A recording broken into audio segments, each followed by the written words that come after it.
उसके नियम से समावेशित अचालक गोले के कारण विद्युत क्षेत्र की तीव्रता ज्ञात करना। अचालक गोला है तो वही दो लाइन भाषा की इसमें लिख दीजिए। एक अचालक गोला मान लीजिए तो गोले में क्या होगी, वही त्रिज्या। तो दो लाइन लिखिए, मैं बोल रहा हूं लिखते जाइए। माना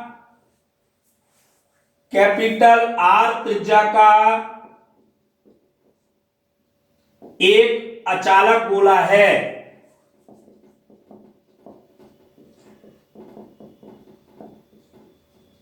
जब इसे वही क्यू आवेश दीजिए प्लस क्यू आवेश प्रदान करते हैं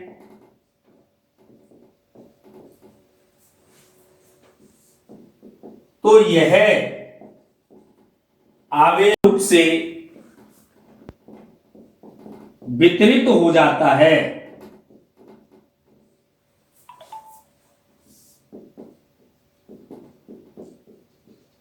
इसके कारण विभिन्न बिंदुओं पर विद्युत क्षेत्र की तीव्रता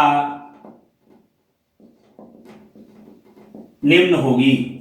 अब बिंदु ले लीजिए। पहला बिंदु कहां लेंगे, बाहर। तो नंबर 1 अचालक गोले के बाहर, यानी स्मॉल आर का मान कैपिटल आर से अधिक होगा। कैपिटल आर त्रिज्या है गोले की, उससे ज्यादा होगा। बाहर विद्युत क्षेत्र की तीव्रता निकालिए। अब इसको तो ऊपर जो दो लाइन लिखी है उसका डायग्राम बना दीजिए। उसका डायग्राम तो ये है।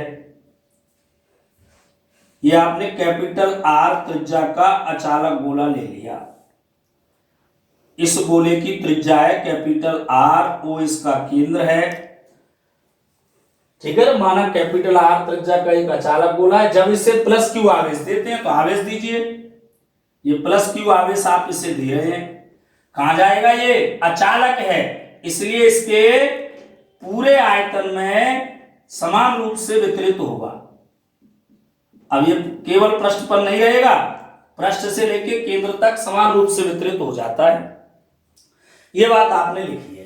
अब इससे आगे कहां ज्ञात करना है विद्युत क्षेत्र, गोले के बाहर।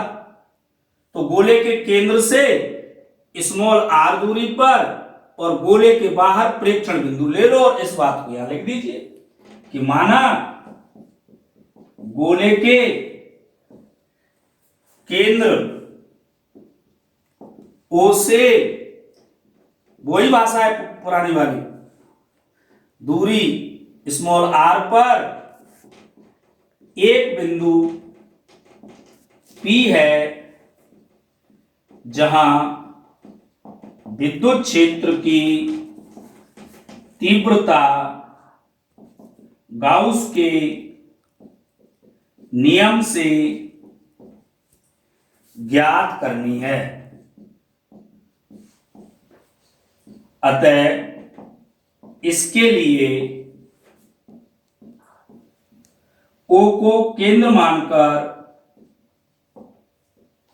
O को केंद्र मान लीजिए, O को केंद्र मानकर स्मॉल आर त्रिज्या के गोलाकार बंद पृष्ठ की कल्पना करते हैं।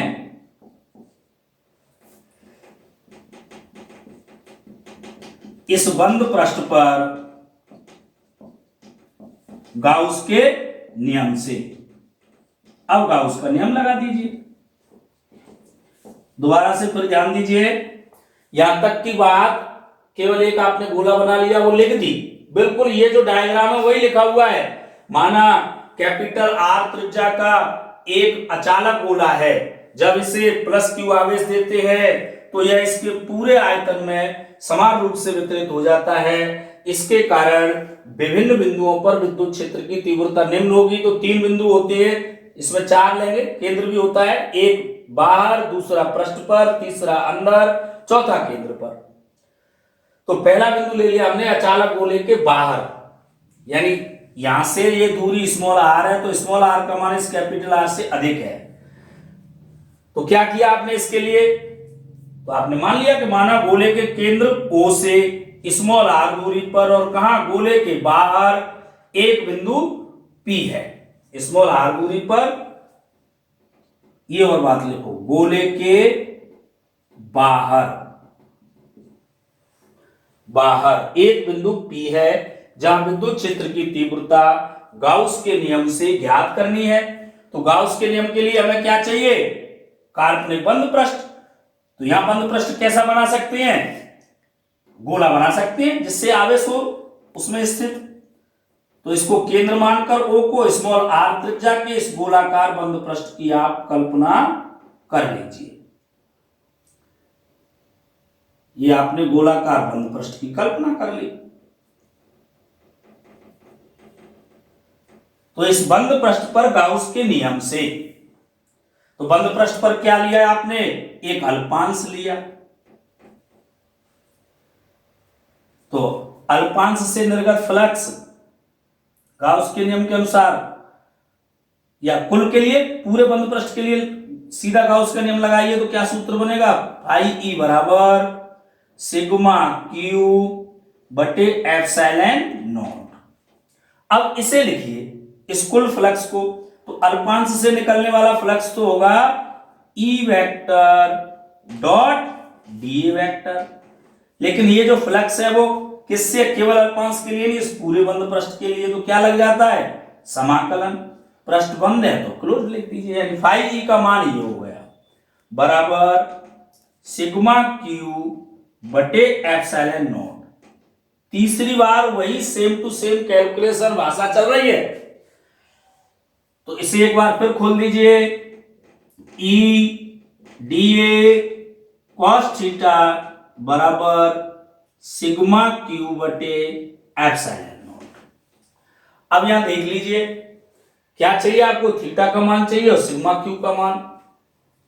तो सिग्मा क्यू तो कितना होगा, इस बंद पृष्ठ के अंदर पूरा का पूरा क्यू आवेश स्थित है, तो यहां लिख देंगे यहां सिग्मा क्यू बराबर कैपिटल क्यू एवं थीटा बराबर यहां भी क्या है, 0 डिग्री है।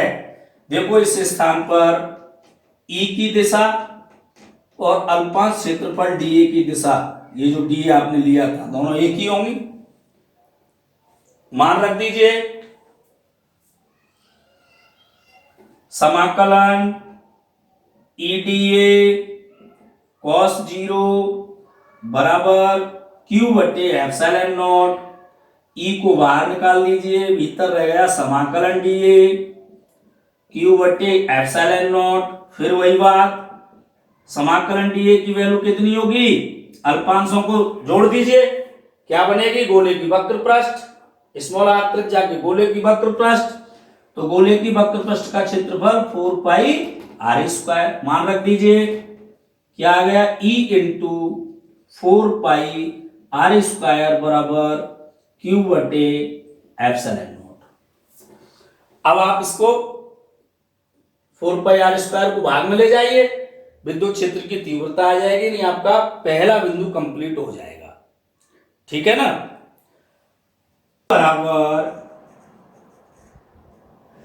1/4 पाई एप्सिलॉन, इधर से ले लिया एप्सिलॉन नॉट इंटू ऊपर क्या था क्यू और नीचे क्या लिख दिया आर स्क्वायर। इसको के लिख सकते हैं आप, तो ई बराबर के क्यू बटे आर स्क्वायर।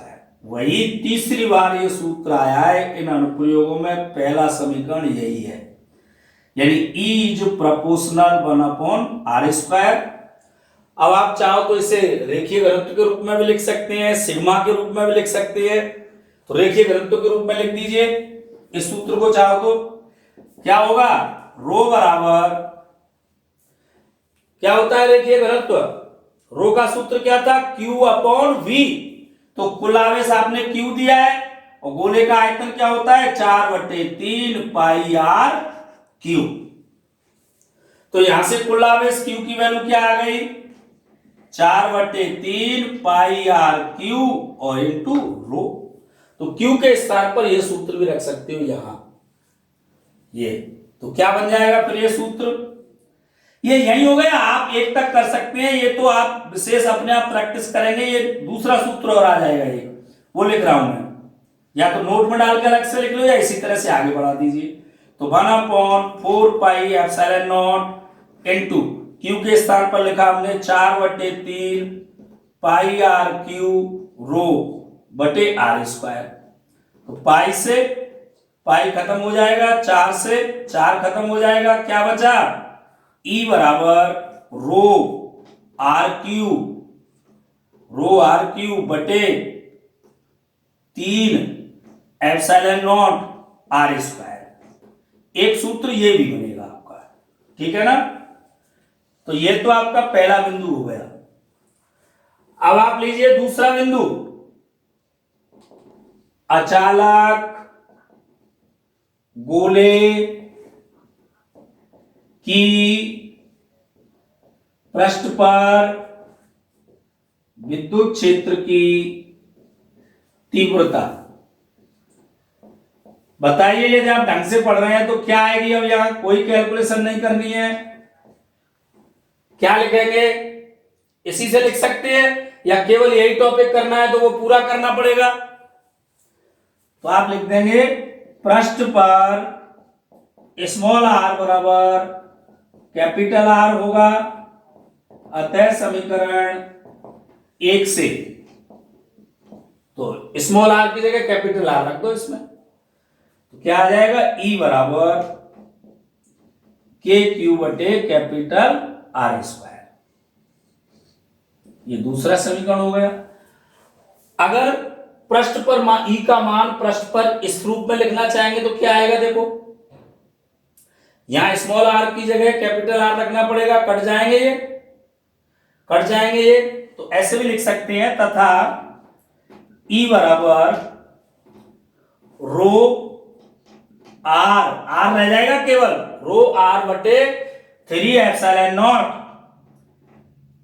रो आर बटे 3 एप्सिलॉन नॉट। तो ये पृष्ठ पर आ गया। अब अंदर वाली स्थिति आपको समझनी है, उनमें तो शून्य आता था, यहां अंदर विद्युत क्षेत्र शून्य प्राप्त नहीं होगा।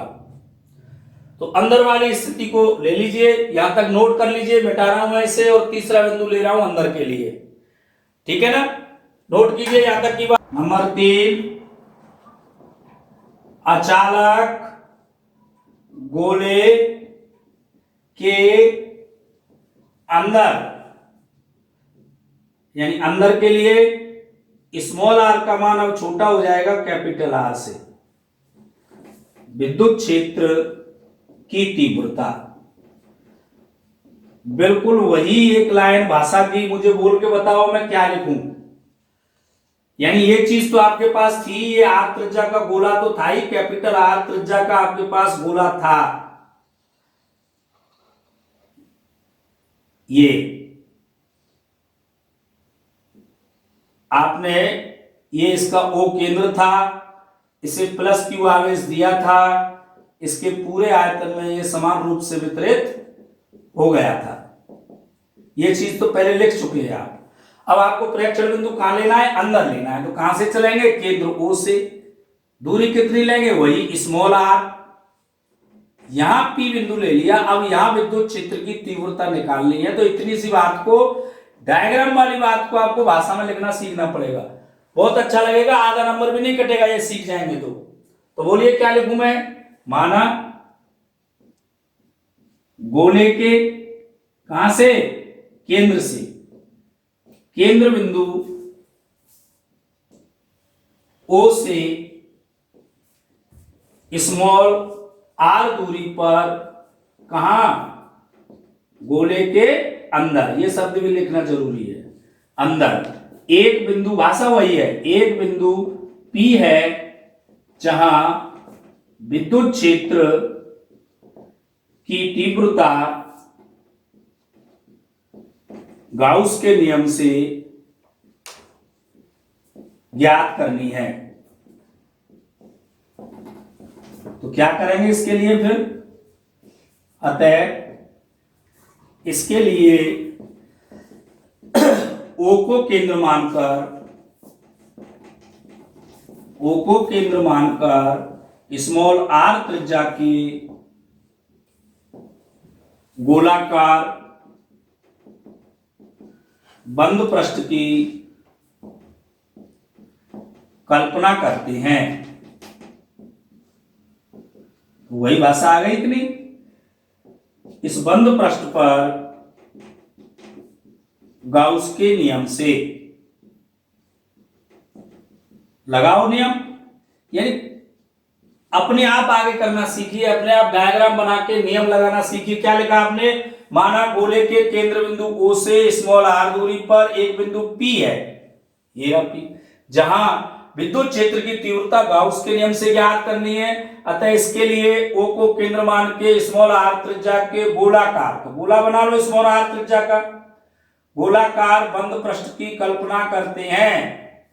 इस बंद पृष्ठ पर, तो इस बंद पृष्ठ पर यह अल्पांश ले लिया आपने और गाउस का नियम लगा दीजिए, वही सूत्र।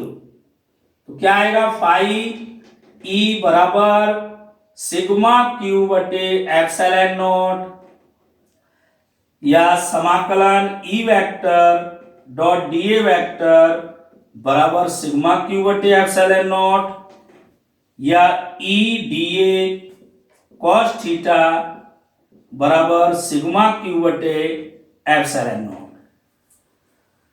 फिर वही बात, अब यहां बात समझने की, यहां सब ध्यान से सुन लीजिए।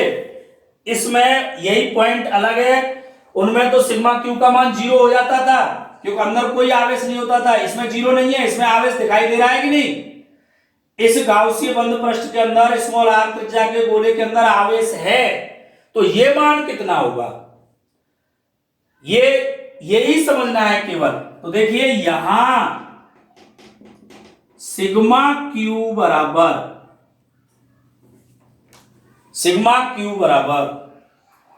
कितना होगा? क्यू आर क्यू बटे आर क्यू। नहीं आया ना समझ में? अब आप इसे समझिए। अरे इसके अंदर यानी 4/3 पाई आर क्यू आयतन में आवेश क्या था? क्यू था कि नहीं?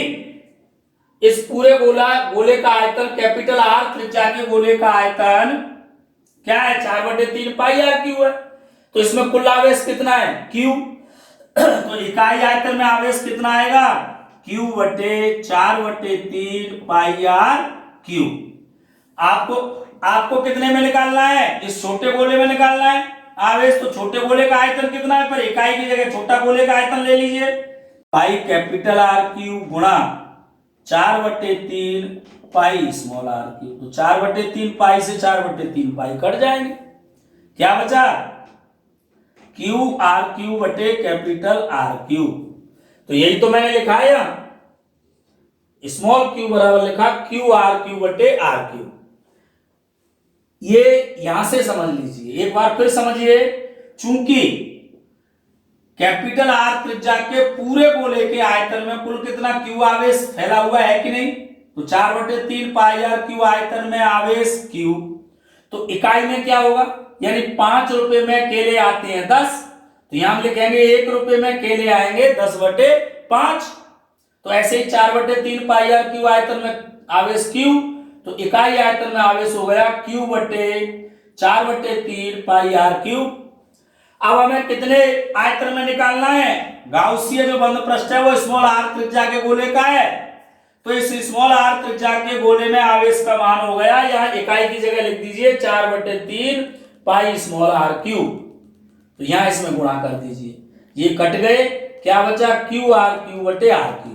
तो ये लिख दिया मैंने यहां, सिग्मा क्यू का मान आ गया क्यू आर क्यू बटे आर क्यू, एवं थीटा बराबर यहां भी 0 है। डायग्राम में दिखा दीजिए, ये दोनों एक ही दिशा है कि नहीं? ई की दिशा और डी की दिशा समान है। तो मान रखिए समाकलन ई डी ए कॉस 0 बराबर सिग्मा क्यू का मान रखो क्यू स्मॉल आर क्यू बटे epsilon naught capital R Q. तो ये आ गया आपका, ई को बाहर निकाल लीजिए, ई समाकलन डी ए बराबर क्यू आर क्यू बटे epsilon naught capital R Q. फिर वही बात, चूंकि समाकलन डी ए का मान स्मॉल आर त्रिज्या के गोले के संपूर्ण पृष्ठ का क्षेत्रफल वही 4 पाई आर स्क्वायर मान रख दीजिए यहां, इसलिए E into 4 pi R square बराबर क्यू आर क्यू बटे epsilon naught capital R Q. अब देखो ये जो आर स्क्वायर है ये इससे कट जाएगा तो केवल आर बचेगा, ये 4 पाई को नीचे ले आइए तो क्या आया है, E बराबर 1/4 पाई यहां से आ गया, इसके नीचे साथ में एप्सिलॉन नॉट गुणा में क्या बचा क्यू, 2 आर यहां से हटके केवल क्या रह गए आर बटे आर क्यू। इसको चाहो तो के लिख सकते हैं, तो ये आ गया E बराबर के क्यू स्मॉल आर बटे कैपिटल आर क्यू। ये समीकरण 3 आ गया, यानी किसी गोले के अंदर विद्युत क्षेत्र की तीव्रता का सूत्र आ गया, अर्थात E is proportional small r आ गया।